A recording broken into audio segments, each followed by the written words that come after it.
aos irmãos e irmãs da Casa Espírita Cristã Maria de Nazaré, do Grupo de Estudos Espíritas Rita de Cássia, é a minha saudação. Meu nome é Mário Lama e vou ser o responsável pela condução dos estudos doutrinários da reunião de hoje.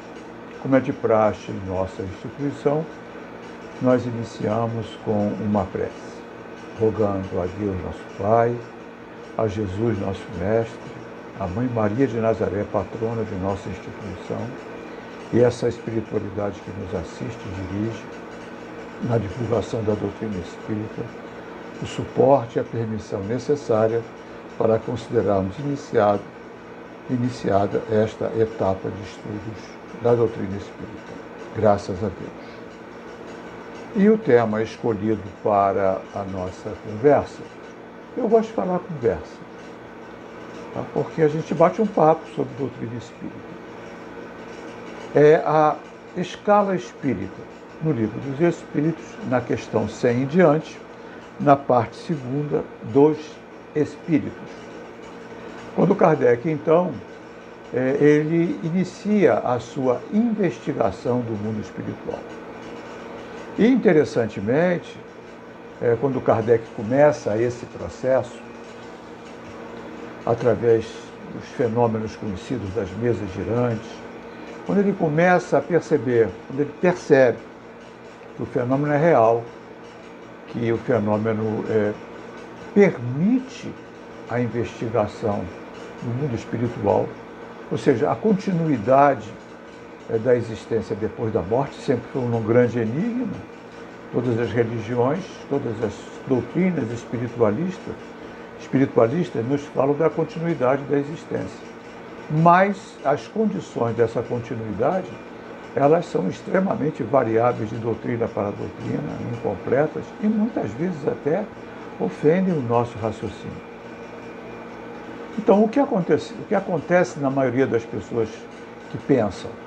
Ou elas vão investigar mais a fundo, ou elas simplesmente deixam de lado e vão cuidar da vida, e vão cuidar dos seus assuntos, e quando morrer, ver como é que fica.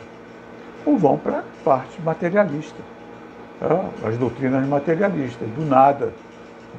Aqui a gente veio do nada e para o nada se encaminhará. Isso é, às vezes, um raciocínio até um pouco absurdo. Com licença, o Magrinha vai bem. Porque considerar que nós somos frutos de um acidente biológico é minimizar em muito a importância de uma vida humana. Na realidade, a nossa diferença para um repolho é um acidente biológico. Eu acho isso minimizar muito. É falta de realmente de parar para pensar. Mas cada um tem as suas formas de pensar. Mas a questão da continuidade da existência, ela sempre foi um enigma. Cada doutrina, como eu disse, tem a sua forma. Os católicos, doutrina católica, o céu, o inferno, purgatório, algo assim estranho. Os nossos irmãos protestantes, só céu e inferno, ele foi para lá e não sai nunca mais. Algo incompatível até com a justiça divina e com a misericórdia divina, porque se Deus, nosso Pai, Criador, cobra de nós a atitude de amar aos inimigos, de perdão das ofensas, de misericórdia, como é que Ele mesmo não a pratica em função de alguns erros, ou às vezes gravíssimos erros que possamos ter cometido, mas em apenas uma existência? Quanto dura uma existência? Uma existência dura muito pouco. Uma existência que dure 100 anos, o que já é algo muito significativo. O que é isso comparado com a eternidade? Uma gota d'água no oceano, ser punido para todo sempre. Por erros cometidos por um período curto de tempo. Que Deus é esse? Que misericórdia é essa? Que nos cobra. Quantos deixam de até acreditar nesse Deus? Eu, por exemplo, a esse Deus, sinceramente, se for esse o Deus, eu estou fora. Tá? Porque eu não consigo entender isso. Nossos irmãos muçulmanos, matando um infiel, irá para Alá com 70 e tantas virgens, 74 virgens, onde jorra leite e mel. Imagina um lugar onde só tem leite e mel, que coisa enjoada deve ser isso. 74 virgens. O que o sujeito vai fazer com 74 virgens? E as mulheres vão para onde? E o que é o infiel? Dentro da doutrina muçulmana, infiel é todo aquele que não é muçulmano, ou seja, se você está me assistindo e não é muçulmano, você é um infiel e deve ser morto. Olha só os conceitos de determinadas religiões. E quantas vezes a gente deixa de lado, vai cuidar da vida. Kardec tinha essa mesma inquietação, mas a inquietação do humanista, ele não podia admitir, e foi criado dentro da filosofia católica e dentro da filosofia da doutrina protestante, as duas, católico de nascimento, sua família, e protestante pelos seus estudos na Suíça, com Pestalozzi. Ele não podia aceitar isso, mas ao mesmo tempo era um humanista, ele não podia também negar a existência da continuidade da existência, a razão, questionar a razão, as questões existencialistas. Por que eu estou aqui? Qual a razão da dor? Qual a razão do sofrimento? Mal existe, ele tem origem, ele tem foco gerador. Deus é a origem do mal, porque se tudo tem origem em Deus, eu vim de algum lugar, vou para algum lugar. São questões existencialistas. Ele tinha essas questões, mas as doutrinas não lhe respondiam. Quando ele então toma contato com a doutrina espírita, com o fenômeno das mesas girantes, ele então dá início ao seu questionamento. Mas, curiosamente, ele começa a separar o joio do trigo na linguagem evangélica. Ele percebe que não é pelo fato de um espírito estar desencarnado que ele sabe de tudo e que ele muda as suas conceituações que tinha quando estava encarnado. O ato de desencarnar é apenas uma mudança de estado físico, de matéria densa para um corpo espiritual, que é o nosso, mas numa outra dimensão vibratória, que nada altera as características morais do espírito que desencarnou. Ele pode, a partir dessa nova realidade, começar um processo de reavaliação, mas ele não muda simplesmente porque desencarnou. Não é porque alguém desencarnou, que está no mundo espiritual, que sabe de tudo, que se torna um ser maravilhoso, que se torna um ser disponível. Não é isso mesmo. E Kardec começa a fazer essa seleção. Tanto ele faz essa seleção que depois, que a partir de um determinado tempo, ele seleciona os médiuns, e eram duas meninas também, com as quais ele mais trabalhou, as médiuns, com as quais ele tinha confiança e segurança pela qualidade dos espíritos que ele mantinha o contato. Porque não podemos esquecer que Kardec era um cientista. Ele não era um deslumbrado, ele não era uma pessoa, um místico. Ele era um homem da ciência. E ele tinha muito conhecimento, ele testa os espíritos. Ele faz perguntas que ele sabe as respostas. E a partir daí, ele vai ganhando confiança num determinado grupo de espíritos, que são os espíritos da codificação. E aí ele começa o seu questionamento. E ele acha muito interessante isso, porque a partir do momento que nós lidamos com espíritos, e nós lidamos sempre de todas as épocas com espíritos, ele resolve, de comum acordo com a espiritualidade que o assiste, fazer uma escala. Dividir esses espíritos em graus de categoria de evolução, que ele chamou de escala espírita. E ele diz que, textualmente, que a escala espírita, de certo modo, é a chave da ciência espírita. Por quê? Porque nós lidamos com o invisível. Nós só temos o que os espíritos falam. E isso é super importante, porque nós não podemos acreditar em qualquer pessoa. Nós temos que ter o nosso interlocutor, ele tem que nos oferecer uma certa credibilidade. E como é que eu vou saber a credibilidade de alguém que eu não estou vendo? Existem médiuns que são videntes, existem médiuns que são audientes, existem médiuns de enormes capacidades, mas e nós, grosso modo, que somos médiuns, sim, no sentido de sofrermos as influências dos espíritos, porque aí todos nós somos, mas não somos os chamados médiuns ostensivos. E nós lidamos com a espiritualidade. Nós lemos livros psicografados, nós lidamos, nós recebemos mensagens. Então, nós lidamos com os espíritos. Como distinguir? Então, Kardec, didaticamente, professor, claro, didaticamente, ele divide os espíritos em 3 grandes ordens. Não é nada definitivo, apenas para fins didáticos. As divisões podem ser de outra forma, de outro jeito. Ele preferiu dividir em 3 grandes grupos. Tá? Os chamados espíritos imperfeitos, os chamados bons espíritos e o que ele chamou de espíritos perfeitos. E ele vai a uma gradação. Então, cada agrupamento desse tem uma característica básica. Eu nem vou falar dos espíritos perfeitos. Nós estamos tão longe dessa qualidade de perfeição que nós vamos falar daquilo que está mais pé no chão, próximo de nós.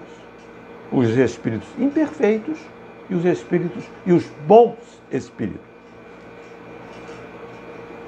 E é curioso, e aí ele vai graduar, né, os espíritos imperfeitos em 5 grupos, tá? Os bons espíritos em 4 grupos e os espíritos perfeitos, a primeira ordem, num grupo só, porque são chamados espíritos puros, atingir o máximo de grau de perfeição que um espírito pode atingir. E é curioso, porque a diferença de espírito imperfeito para bom espírito não é intelectual, é moral. Porque nós podemos ter espíritos imperfeitos de altíssima intelectualidade e bons espíritos com uma intelectualidade mais baixa. Isso é fácil a gente ver, porque a gente vê aqui no nosso mundo. Nós estamos vivendo um momento aí de uma pandemia. Segundo Dr. Bezerra de Menezes, numa comunicação que está lançada no livro No Rumo do Mundo de Regeneração, de Manuel Filomeno de Miranda, de Valdo Franco, numa reunião de espíritos trabalhadores da seara espírita, socorristas, Dr. Bezerra de Menezes dá uma mensagem, está lá no livro textualmente, que esse vírus que hoje nos assola foi criado em laboratório. Está claramente dito isso. Não estou inventando história nenhuma, não estou entrando em política, que eu odeio esse negócio, eu não quero nem saber desse tipo de discussão. Claro que eu tenho as minhas tendências, mas detesto qualquer tipo de discussão e respeito todas as correntes de pensamento, mas sem querer entrar nessa história. Tá? Claramente está dito por um espírito de ordem extremamente superior, que é o Dr. Bezerra de Menezes, que esse vírus foi criado em laboratório. Se ele foi solto propositadamente ou não, isso ele não diz, mas de alguma forma é um ato de irresponsabilidade. Se é uma irresponsabilidade criminosa ou se é um crime, bom, aí a gente não tem capacidade de avaliar, porque essa informação a gente não tem. Mas vamos lá, vamos falar na intelectualidade. Então, existem, não é só na China, não, os países adiantados, vários laboratórios trabalhando sobre essas questões dos vírus para uma possível guerra bacteriológica. Isso a gente sabe de muito tempo, não é filme de ficção. Pois bem, para fazer isso, para poder mexer lá na estrutura de um vírus, há que se ter um conhecimento incrível de biologia, de microbiologia, ou seja lá que nome se possa dar a esse tipo de ciência. E para se criar uma vacina também. É a mesma quantidade de conhecimento. É a mesma, digamos, tecnologia. Um para criar o vírus, outro para combater o vírus. O conhecimento intelectual é o mesmo.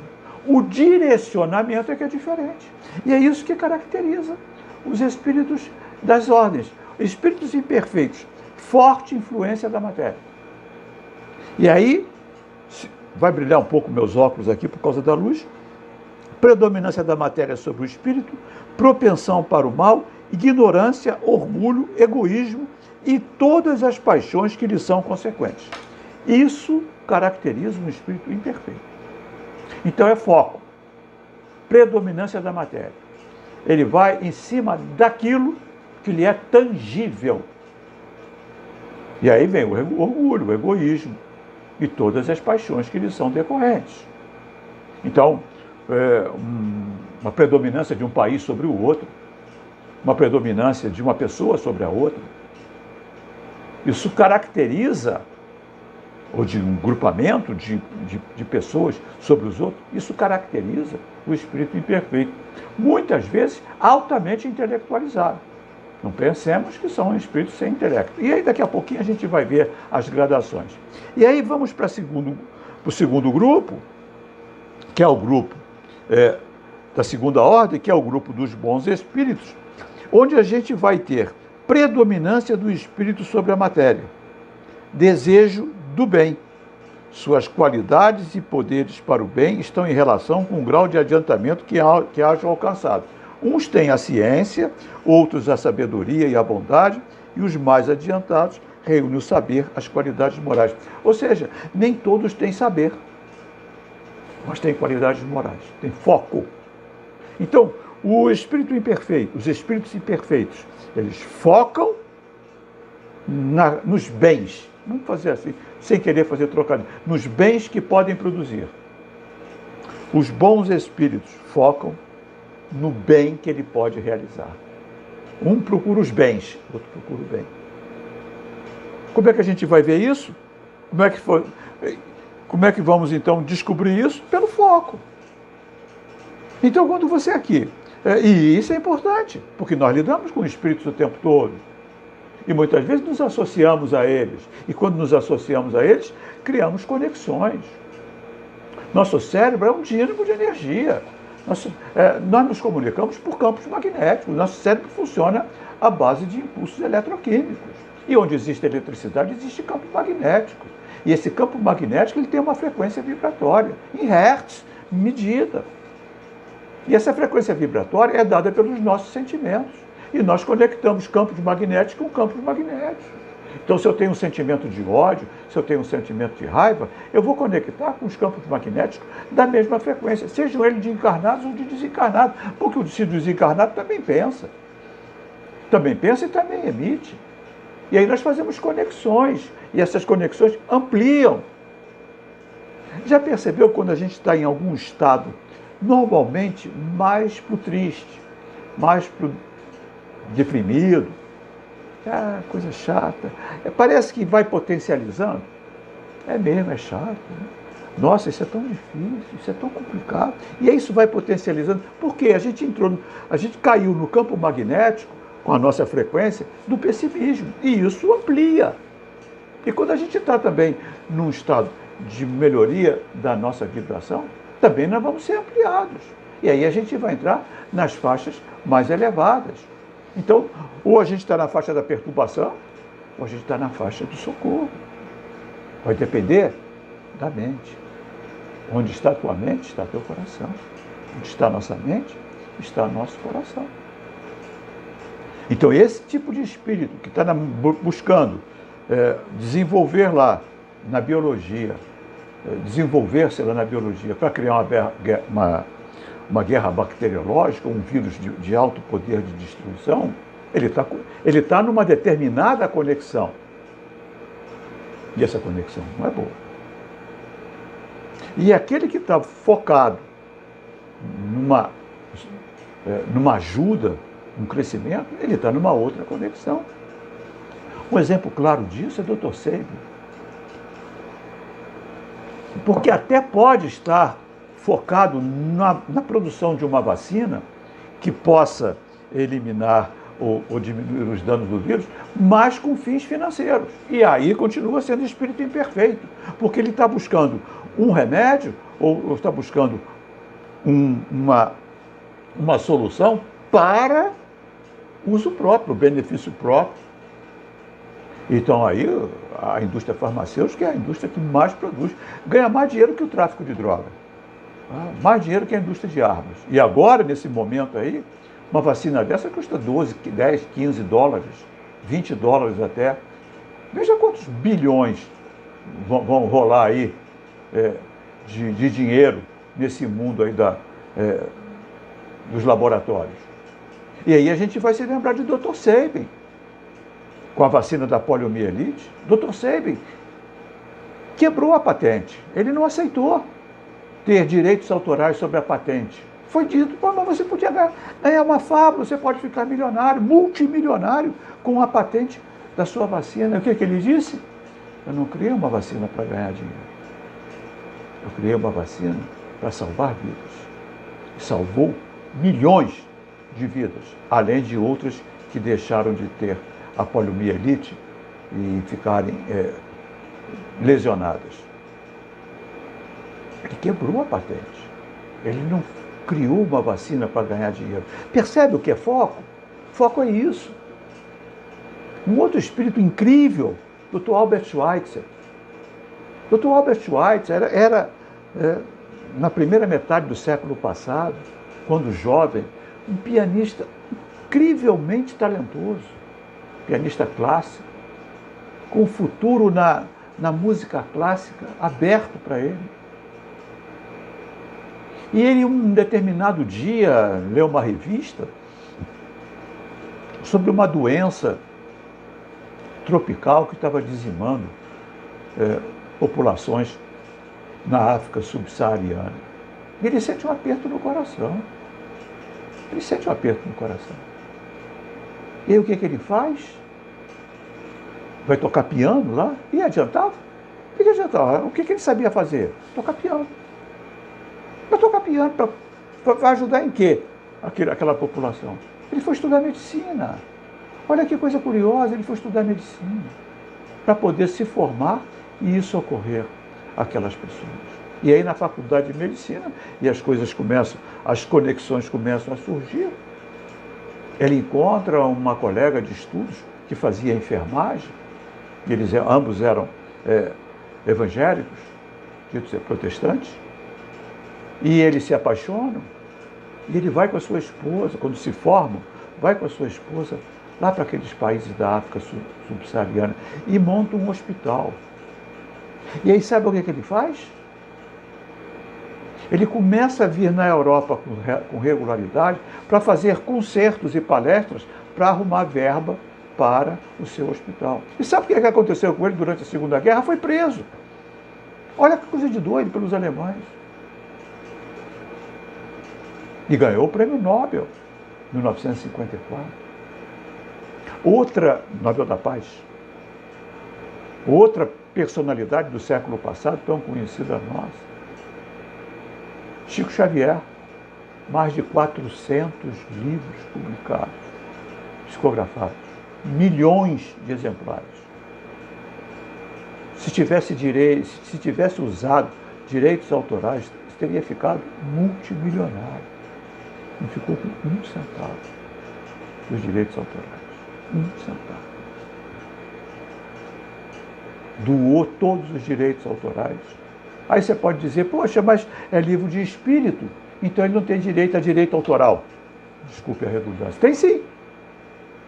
Tem sim, porque, segundo as normas de publicação, espírito não pode ser responsável. Você não pode responsabilizar um espírito pelo que escreveu, você tem que responsabilizar alguém. Então é o médium que está lá, é o nome dele que está lá. E ele pode receber por isso, poderia querer receber por isso, e muitos recebem por isso. E eu não vou entrar nessa história. Aí é a importância, aí é o foco na matéria. Doou para obras de caridade, para a FEB, para instituições outras. Então nós estamos falando de foco. De foco. Então o que caracteriza um bom espírito? Foco no bem. O que caracteriza o espírito imperfeito não é mal, nesse sentido. Tem uma propensão. Por quê? Porque se ele foca na matéria, ora, tudo aquilo que é matéria é escasso e é transitório. Então, daí surge egoísmo e orgulho. Porque surge exatamente da busca da posse. Que são sentimentos naturais que nós temos, mas que se sobrepõem. Que extrapolam os limites. O que é o egoísmo? O egoísmo é o instinto de sobrevivência. Mas quando ele extrapola, quando a minha sobrevivência é maior ou é mais importante do que a sobrevivência do outro, eu estou sendo egoísta. Farinha pouca, meu pirão primeiro, já dizia um ditado popular, já diz um ditado popular. E o orgulho, importância da personalidade. É claro que a gente tem que ter consciência da nossa personalidade, mas quando isso extrapola e passa a eu achar que por eu deter algum tipo de capacidade intelectual ou financeira ou de destaque, eu tenho mais direito que os outros, isso extrapola para o orgulho. E isso é mau conselheiro. Egoísmo e orgulho são duas crença, porque é crença, tá? Que estão lá no nosso inconsciente quando a gente se acha melhor do que os outros, ou mais importante que os outros, ou tem mais direito que os outros. Isso é crença, porque a gente não é. Então acredita que é e age como se fosse. Isso é a característica do espírito imperfeito. Tem essas duas crenças arraigadas, que o Emmanuel chama de chagas espirituais. Chagas. Porque só nos levam a tomar decisões equivocadas. Mas ainda assim existem gradações. Nós vamos ter, dentro dos espíritos imperfeitos, os maus. Muito maus mesmo. Não tem essa história de menos bom. De vez em quando algumas pessoas falam, é menos bom. Não tem menos bom, é mau. Se faz com intenção e com prazer, não é menos bom, é mau. Tem prazer em fazer o mal. Tem prazer. E a gente está vendo aí muita gente com esse tipo. Desvia uma vacina, desvia a verba da saúde, desvia a verba da educação para uso próprio. Uma pessoa que faz isso é má. Uma pessoa que faz isso é má. Ela não é menos boa, não. Ela é má. Eu não vou entrar em outras considerações, porque aí a gente vai encrencar. Mas uma pessoa que faz isso é má. Uma pessoa que produz um vírus para dizimar a pessoa, para matar a gente, ela é má. Ela não é obrigada a fazer isso. Ela faz porque ela é má. Então nós vamos ter os espíritos maus. Tem prazer em causar o mal. Sim, tem prazer em causar o mal. Depois nós vamos ter umas outras gradações. Tá? Espíritos levianos, maliciosos e refletidos, zombeteiros, se metem em tudo. Sabe onde esses espíritos levianos e maus andam? Com muita frequência? Nessas madames que nós vemos aí pelos postes. Tá? Traz a pessoa amada em 3 dias, faz e desfaz qualquer trabalho. Ali nós temos esse tipo de espírito. Zombeteiro, leviano, se mete em tudo, dá palpite em tudo, fala sobre tudo. Absolutamente leviano. Até consegue alguma coisa, dependendo da sintonia, sim. Mas cuidado. Cuidado. Eu sei que eu vou mexer em casa de marimbondo. Cuidado quando você se mete com cigana, com adivinhações. Cuidado. Porque o que vai determinar o espírito com o qual você vai lidar, porque essas pessoas são médiuns, é a sua intenção. Então, cuidado com a sua intenção. Eu não estou dizendo que não existe, não. Até porque existe. Mas com certeza, você não vai ter lá na Madame Fulana de Tal, que faz e desfaz qualquer trabalho, traz a pessoa em 3 dias, a pessoa amada em 3 dias. Você não vai ter ali Emmanuel, você não vai ter ali Dr. Bezerra de Menezes, você vai ter ali alguém. E cuidado com a parceria que você vai fazer com esse alguém. Eu me lembro do filme Poderoso Chefão, Don Corleone, interpretado magistralmente pelo Marlon Brando, acho o maior ator de todos os tempos, que tem uma passagem que vai uma pessoa lá, estou falando aqui de memória, e vai pedir um favor a Don Corleone. E aí ele diz, eu faço. Mas você sabe que um dia, que eu não sei quando vai ser, não sei nem se vai existir esse dia, eu também vou te pedir um favor. Olha só, faz pacto com o mafioso. Ele faz. Mas um dia, que você não sabe qual é, nem sabe o que ele irá pedir, ele irá te pedir. É esse pacto que muitas vezes a pessoa faz quando se mete numa história dessa. Então, qual é a tua intenção? Se a tua intenção é desfazer um casamento, é prejudicar um colega de trabalho para ter uma promoção, cuidado. Você não está se metendo com espíritos elevados. Até porque a sua intenção não é boa. Então, olha para a tua intenção. E aí, pela tua intenção, você também vai fazer uma autoavaliação de que tipo de espírito você é. Onde é que está teu foco? Você quer aparecer ou quer servir? Essa é uma pergunta que a gente tem que olhar para o espelho e fazer. O que você está querendo fazer hoje? Como é que vai ser teu dia? Que tipo de espírito vai estar me acompanhando? Porque vai depender do meu foco. Eu estou aqui fazendo uma palestra. Eu tenho certeza. E se não tivesse, não faria, que eu estou sendo sustentado por uma espiritualidade que quer ajudar na divulgação da doutrina espírita e vai me ajudar a me fazer da melhor forma possível, superando as minhas inúmeras imperfeições, muitas vezes, orientando o meu pensamento. Porque o meu foco é divulgar a doutrina espírita. Mas poderia ser aparecer. E se fosse aparecer, já não era lá essa grande escolha. Mesmo que não tenha envolvimento financeiro, mas pode ser que eu queira aparecer. E se eu quiser aparecer, eu já não vou estar com o mesmo tipo de companhia. Então, onde é que está a minha mente? Onde é que eu estou? Onde é que está meu foco? Isso me caracteriza com o quê? Claro, a maioria de nós aqui nesse planeta é de espírito imperfeito. Sabe por quê? Porque existe uma categoria de espírito imperfeito, que é a última categoria, que é muito curiosa. Não é a última, mas ela acaba sendo a última, que é a 7ª classe, que a 6ª classe é para cá e para lá. São os espíritos neutros, nem bastante bons para fazerem o bem, nem bastante maus para fazerem o mal. Olha só que coisa curiosa, nem bastante bons para fazerem o bem, nem bastante maus para fazerem o mal. São neutros, ou seja, são omissos, omissão. Porque quando a gente sabe o que tem que fazer e não faz, a gente é omisso. Ah, não, isso pode me dar um prejuízo. Você vê uma injustiça, você é omisso. O bispo Desmond Tutu, da África do Sul, ele diz, quando você vê uma injustiça e não faz nada, você está fazendo um pacto com o injusto. E isso é muito importante que a gente veja. A gente é omisso. A gente não vai na reunião do condomínio, porque há por em ação, e deixa as outras pessoas decidirem pelo condomínio, e a gente se aborrece depois. Ah, por que você não esteve lá? Isso é omissão.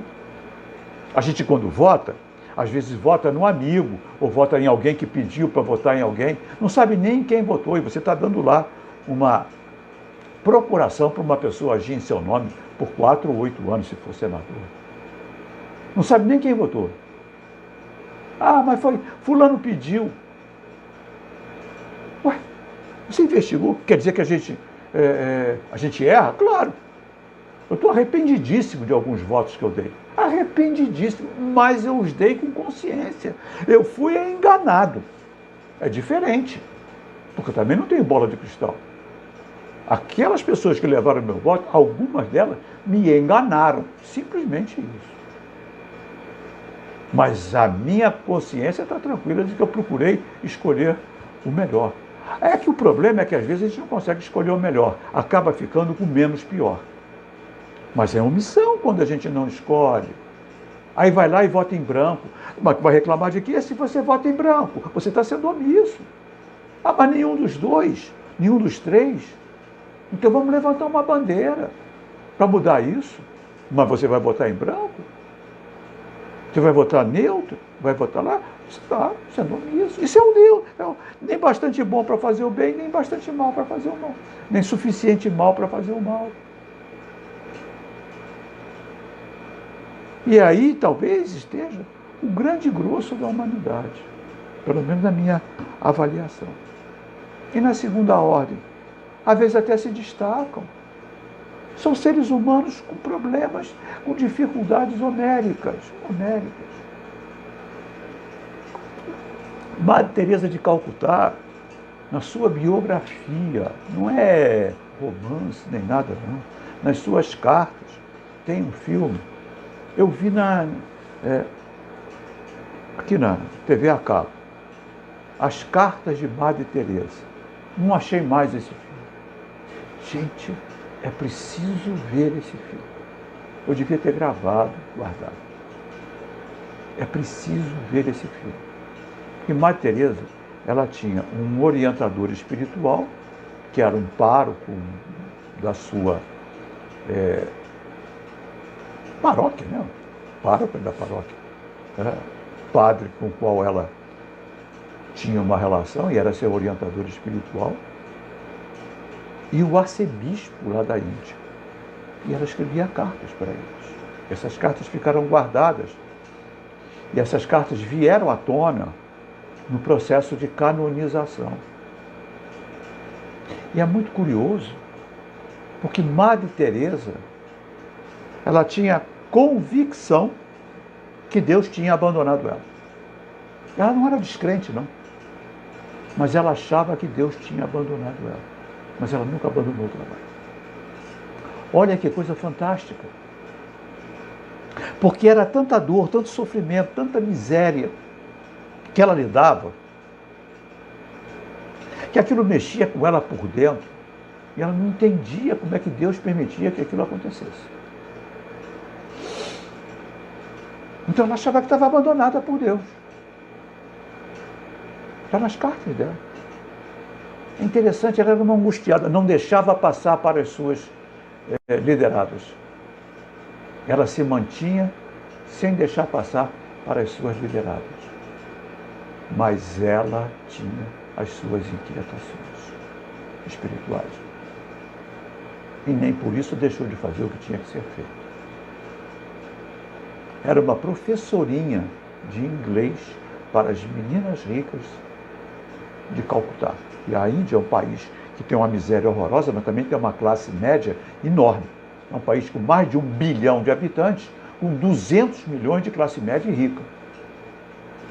É maior que o Brasil em termos de classe média e rica. Então existe muita riqueza na Índia, apesar de também existir muita pobreza. A desigualdade é horrorosa. Mas existe muita riqueza, e ela dava aula de inglês para meninas ricas, até que ela toma contato com aquela miséria. E sabe o que ela vai fazer? Parecido com o Dr. Albert Schweitzer. O que ela podia fazer?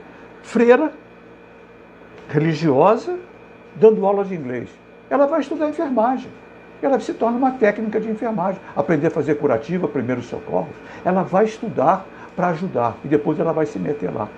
E ainda arruma encrenca, porque a Índia é um país hindu, uma grande forma hindu, ainda arruma encrenca com os líderes do local lá, pelo fato de estar ajudando. E aí os espíritos bons, eles são divididos em gradações. São os bons, porque mesmo não tendo grande intelecto, grandes potenciais de intelecto, o que fazem, fazem para o bem, e nunca se metem a fazer aquilo que não sabem. Os de sabedoria, que são espíritos que buscam cada vez mais o conhecimento, e quando usam para o bem, e aqueles que estão muito próximos, que já estão na última categoria, na penúltima categoria, que são os chamados espíritos superiores. Esses reúnem a ciência, a sabedoria e a bondade. São esses espíritos que são os responsáveis pela codificação. E aí a gente vai ter a primeira ordem, os espíritos puros, nenhuma influência da matéria, superioridade intelectual e moral absoluta com relação aos espíritos das outras ordens. E nesse caso, a gente teria aí como referência Jesus, o único aqui no planeta. Os demais, quando muito, bons espíritos e, mais raramente, os chamados espíritos de sabedoria. Então, na nossa relação com o mundo espiritual, é importante que a gente tenha em mente a escala espírita, ia me faltando a palavra, que Kardec diz basicamente a chave. Porque se eu lido com espíritos, eu tenho que saber que tipo de espírito é.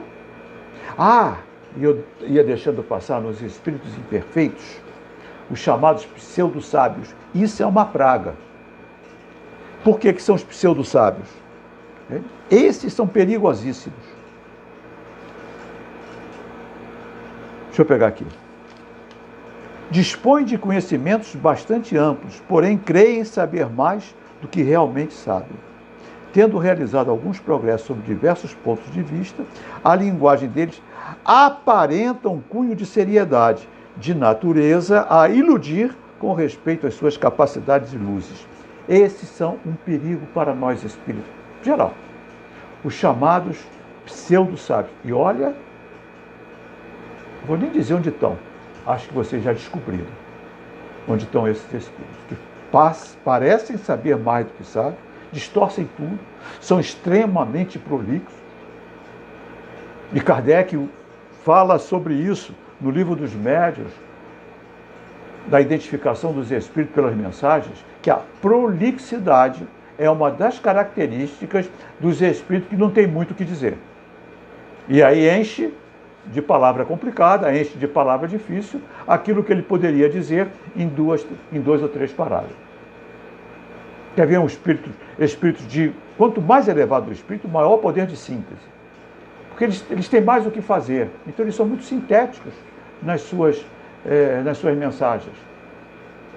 Um dos grandes sintetizadores de mensagem é Emmanuel. Quando a gente pega esses livros de Emmanuel, de mensagens, Caminho, Verdade e Vida, Fonte Viva e os outros, ele pega um trechinho do Evangelho, de uma passagem de uma carta, faz uma análise tão profunda, tão minuciosa, em 2 páginas, uma folha, que a gente fica... Quem faz preparo na casa espírita sabe disso. Meu Deus do céu, onde é que eu começo? Porque tem tanta coisa aqui. Em algumas linhas, ele consegue sintetizar. Outro espírito que eu admiro muito, um dos espíritos que eu mais gosto, porque ele é muito direto, muito franco, muito direto e objetivo. Irmão José. Os livros dele são pequenos, acho que ele não tem livro grande, não. São pequenos, são mensagens. Mas o que tem ali de conteúdo é um escândalo de importante. Em linhas. Enquanto outros escrevem tratados, quando você vai ver, tem nada. Ou quando não distorcem. Uma das características dos pseudo-sábios são os chamados sofismas. Partem de algo conhecido e real para criar algo que não é a realidade. Preciso dizer onde estão? Será que estão no espelho quando a gente se olha? Tomara que não, porque cada um vai dar conta da sua administração, como diria Jesus. Mas a gente lida e a gente é influenciado o tempo todo. A quem eu estou permitindo me influenciar? A quem? Que tipo de espírito eu estou convidando para me influenciar? Porque influenciar, a gente influencia o tempo todo. Encarnados para desencarnados, desencarnado para desencarnado, encarnado para desencarnado, a gente está o tempo todo se influenciando. Quem eu estou convidando para ser minha companhia espiritual? Para isso serve o estudo da escala espírita. Agradeço a atenção de todos. Rogo a Deus que tenhamos a sabedoria de saber escolher aqueles que iremos e estamos convidando para serem nossos mestres, orientadores, companheiros e influenciadores. E, para encerrar, a nossa prece. Rogando a Deus Pai, a Jesus Mestre, Mãe Maria, espiritualidade generosa e amiga. Agradecidos pela oportunidade do estudo, do trabalho, rogando, Senhor, as Tuas bênçãos para o mundo que estamos vivendo. Um mundo com muita complexidade, com muita dificuldade. Senhor, a gente precisa de ajuda. Nossos governantes precisam de ajuda. Não precisam de críticas, precisam de ajuda. Que Ismael, nosso anjo guardião, no nosso país, da pátria do Evangelho, possa estar fortalecido em Ti, Jesus. Ele e sua falange, para neutralizarem o mal que tenta dominar o nosso país.